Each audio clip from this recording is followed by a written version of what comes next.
Welcome to All Night Society. Listen carefully, because these stories actually happened.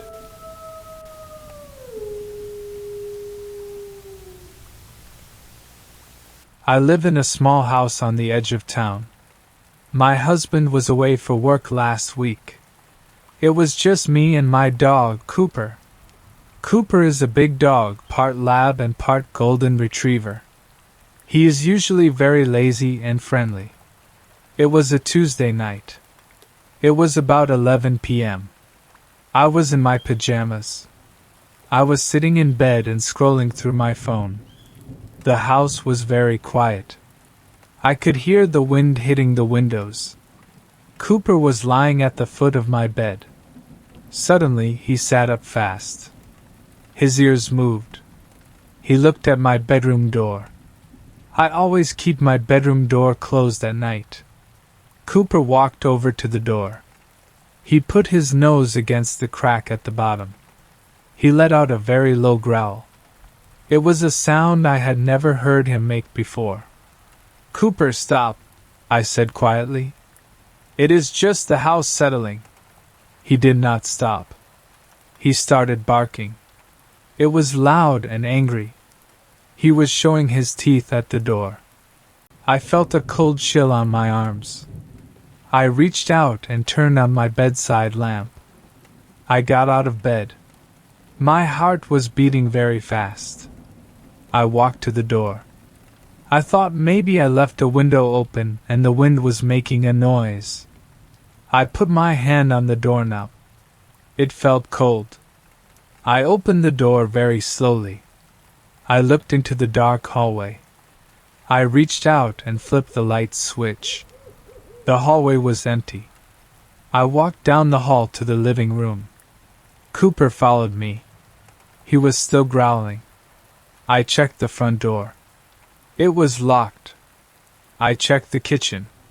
The back door was locked too. All the windows were shut. "See, Cooper?" I whispered. "Nothing is here." I went back to my bedroom. I closed the door and locked it this time. I felt a little better.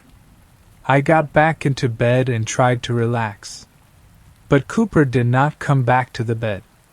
He stayed right by the door. He sat down and stared at the wood. After a minute, he started barking again. He was scratching at the door now. He wanted to get out. I felt scared again. I thought maybe I missed something in the living room. I reached for my phone to call my mom. Then I stopped. I looked at Cooper. He wasn't looking at the bottom of the door anymore. He was looking up. He was looking at the door handle. The handle was moving.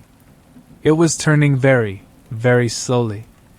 Someone was on the other side in the hallway. They were trying to open the door without making a sound. But I had just checked the whole house. I was sure no one was there. Then I saw something that made me go cold. My bedroom has a big closet with sliding doors. The closet is right next to the bedroom door. I saw a small piece of black cloth sticking out from the closet door. It was caught in the frame. I realized what happened. When I left the room to check the house, I left my bedroom door open. Someone was not in the living room. They were already in the hallway. When they heard me coming, they stepped into my room and hid in my closet. When I came back in and locked the door, I had locked myself in the room with them. Cooper wasn't barking at the hallway. He was barking at the person standing 2 feet away from me inside the closet. The closet door started to slide open. I didn't wait. I grabbed my phone and Cooper's collar. I unlocked the bedroom door, ran out, and bolted out the front door. I ran to my car and drove to the gas station down the street. I called the police. They went to my house. They found the back window in the guest room had been broken. The man was gone, but they found a roll of duct tape and a backpack on my closet floor. I don't stay home alone anymore. I always make sure Cooper is in the room with me before I lock the door.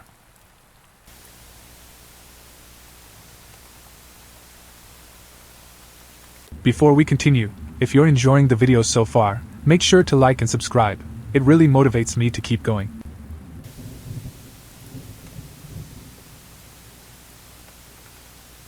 It was a Tuesday night. My wife, Sarah, and I were sitting on the couch. We were watching a movie on Netflix. It was about 10 p.m. The house was very quiet. We live in a small house in a safe neighborhood. We do not have any children or pets. It was just the two of us. "Do you want some tea?" Sarah asked. "Sure," I said. She got up and went to the kitchen. I stayed on the couch. I heard her clinking the spoons. I heard the water boiling in the kettle. Then I heard another sound. It was faint at first. It was a rhythmic sound. Thump, thump, thump. It was coming from upstairs. I thought maybe it was the wind. Or maybe the house was just settling. I didn't think much of it. Sarah came back with 2 mugs. She sat down next to me. "Did you hear that?" I asked.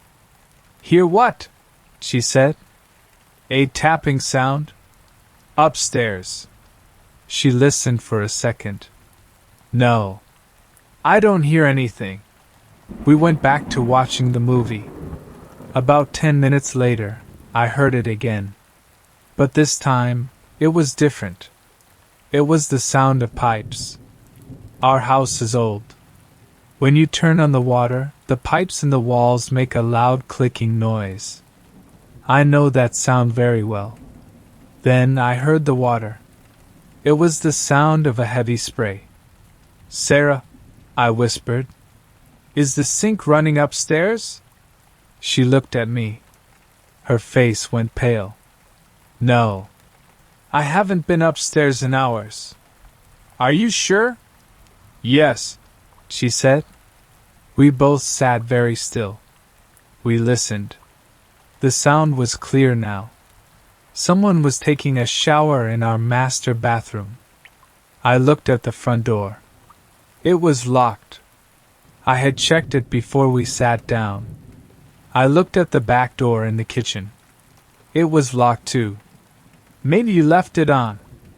I asked. "I didn't," she said. Her voice was shaking. "I took a shower this morning. I haven't been in there since." I stood up. I felt a cold chill on my neck. I didn't want to go upstairs, but I had to. I grabbed a heavy flashlight from the drawer. "Stay here," I said. "No," she said. "I'm coming with you." We walked to the stairs. Every step we took made a small creak. We reached the top of the stairs. The hallway was dark. The bathroom door was at the end of the hall. Light was shining from under the door. I knew I had turned that light off.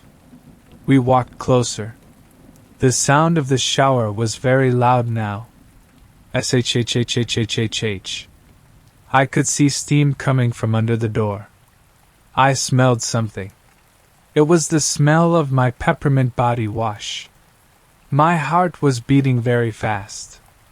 I put my hand on the doorknob. It was warm. I looked at Sarah. She was holding her phone. She was ready to call the police. I turned the knob and pushed the door open. The bathroom was full of white steam. The mirror was completely fogged up. The shower curtain was closed. It is a thick, white plastic curtain. Behind the curtain, I saw a shadow. It was a man. He was tall.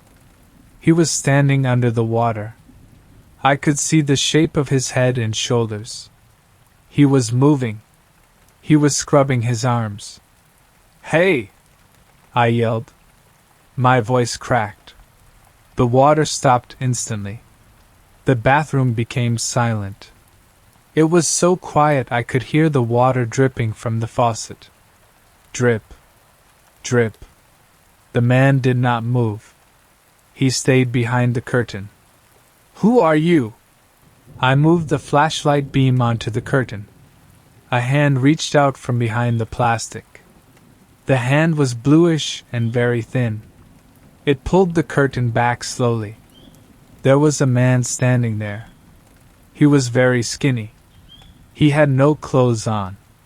He looked at me, but his eyes were blank. He didn't look angry or scared. He just looked tired. "It's warm," he said. His voice was like a whisper. Sarah screamed. I grabbed her arm and we ran. We didn't look back. We ran down the stairs and out the front door. We got into the car and locked the doors. Sarah called 911. The police came 5 minutes later. They went inside with their guns out. They found him. He wasn't in the shower anymore. He was sitting on our bed. He was wearing one of my clean t-shirts and a pair of my pajama pants. He was just sitting there, looking at his hands. The police told us later that he was a homeless man with mental health problems. He had found a small window in the basement that was unlocked. He had been living in our crawl space for 3 days. He had waited until he thought we were busy to come up and wash himself. We moved out of that house a month later. I still check the shower curtain every time I walk into a bathroom. I don't think I will ever stop.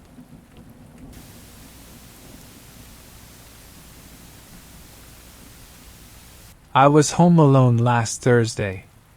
My wife was away on a business trip. It was about 10:30 p.m. I was sitting on my couch in the living room. I had a bowl of cereal, and the TV was on low. I live in a small house. It is an old house, but I installed a smart security system last year. It has sensors on the doors and a camera on the porch. I was scrolling through my phone. Suddenly, my phone buzzed. It was a notification from the security app. It said, "Front door opened." I froze. I looked at the front door. It was only 10 feet away from me. It looked closed. The deadbolt was turned. "That's weird," I muttered. I figured the sensor was glitching. Sometimes the wind makes the doors shake. I opened the app to check the event log. It showed the door opened at 10:32 p.m. That was 10 seconds ago. I got up from the couch. Focus shifted to the door. I walked over and pulled on the handle. It was locked tight. I checked the sensor. It was stuck firmly to the wood. Everything looked normal. I went back to the couch. I tried to go back to my video, but I felt uneasy. My heart was beating a little faster.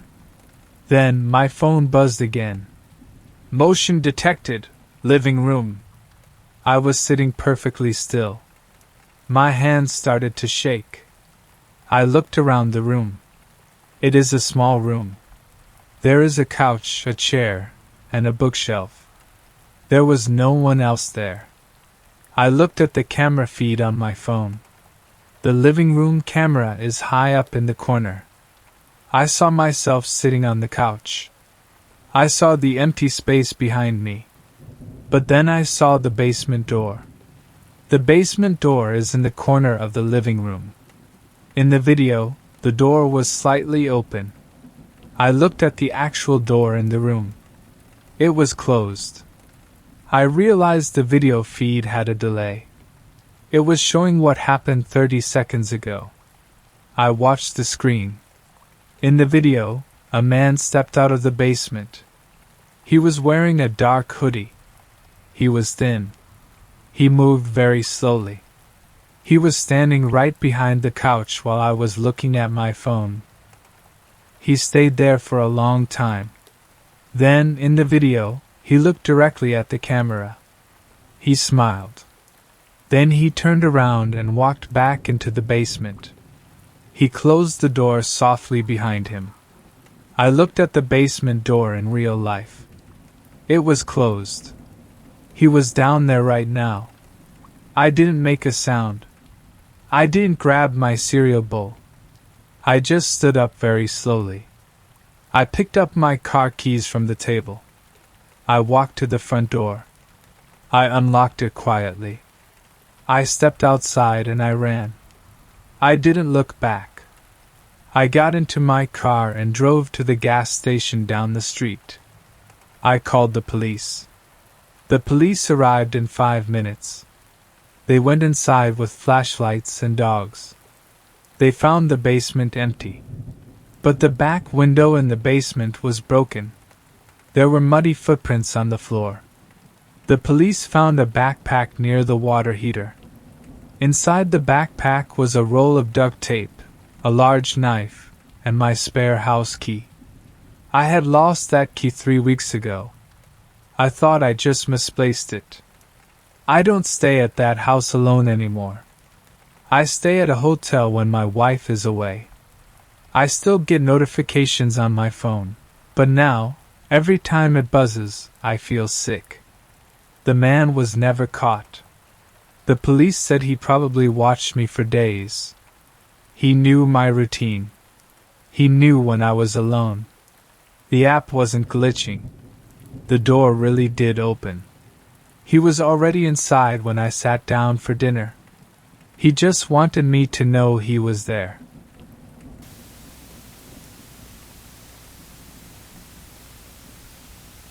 I was alone on a Tuesday night. My roommate, Anna, was visiting her parents. I didn't mind. I liked the peace. I ordered a pizza and watched a movie on the couch. Around 9 p.m., I finished eating. I stood up to go to the kitchen. I walked through the hallway and turned off the hallway light. I put my pizza box in the trash. Then I turned off the kitchen light. It was dark now. I used the light from my phone to walk back to the living room. 10 minutes later, I looked up. There was a yellow glow coming from the hallway. I was confused. I knew I turned that light off. I walked over. The hallway light was on. The switch was up. I thought maybe I was just tired. I clicked it down. I went back to the couch. I tried to focus on my movie, but I felt uneasy. A few minutes later, I looked back. The kitchen light was on now. I could see it through the doorway. My heart started to beat a little faster. I walked to the kitchen. I looked at the switch. It was definitely up. I turned it off. My hand was shaking a little bit. I decided to check the doors. I went to the front door. It was locked. I went to the back door by the laundry room. It was locked too. I went upstairs to my bedroom. I turned on the light in my room. I stayed there for a while. I felt safer upstairs. I scrolled on my phone for an hour. Then I heard a sound. It was a soft click. It came from the hallway right outside my bedroom door. I looked at the gap at the bottom of my door. A line of light appeared. Someone had turned on the hallway light. I sat very still. I did not breathe. Then I heard the click again. The light under the door went away. It was dark. Click. The light came back on. Click. The light went off. Someone was standing right outside my door. They were playing with the switch. I grabbed my phone. My hands were sweating. I didn't call out. I didn't ask, "Who's there?" I knew I was supposed to be alone. I crawled to my window. I opened it very slowly and very quietly. I pushed the screen out. It fell into the bushes with a soft thud. I climbed out onto the roof of the porch. I jumped down. It hurt my ankles, but I didn't stop. I ran to my neighbor's house. I hammered on their door. Mr. Henderson opened it. He looked surprised. I told him to call the police. The police arrived 10 minutes later. They went inside my house with flashlights. They found a man. He was not in the hallway anymore. He was hiding in the back of my bedroom closet. He had a roll of duct tape and a folding knife in his pocket. The police said he got in through a small window in the basement. He had been in the house for hours. He was just waiting for me to go to sleep. Every time I turned off a light, he turned it back on to see if I would notice. I don't stay home alone anymore. I always check the basement windows twice.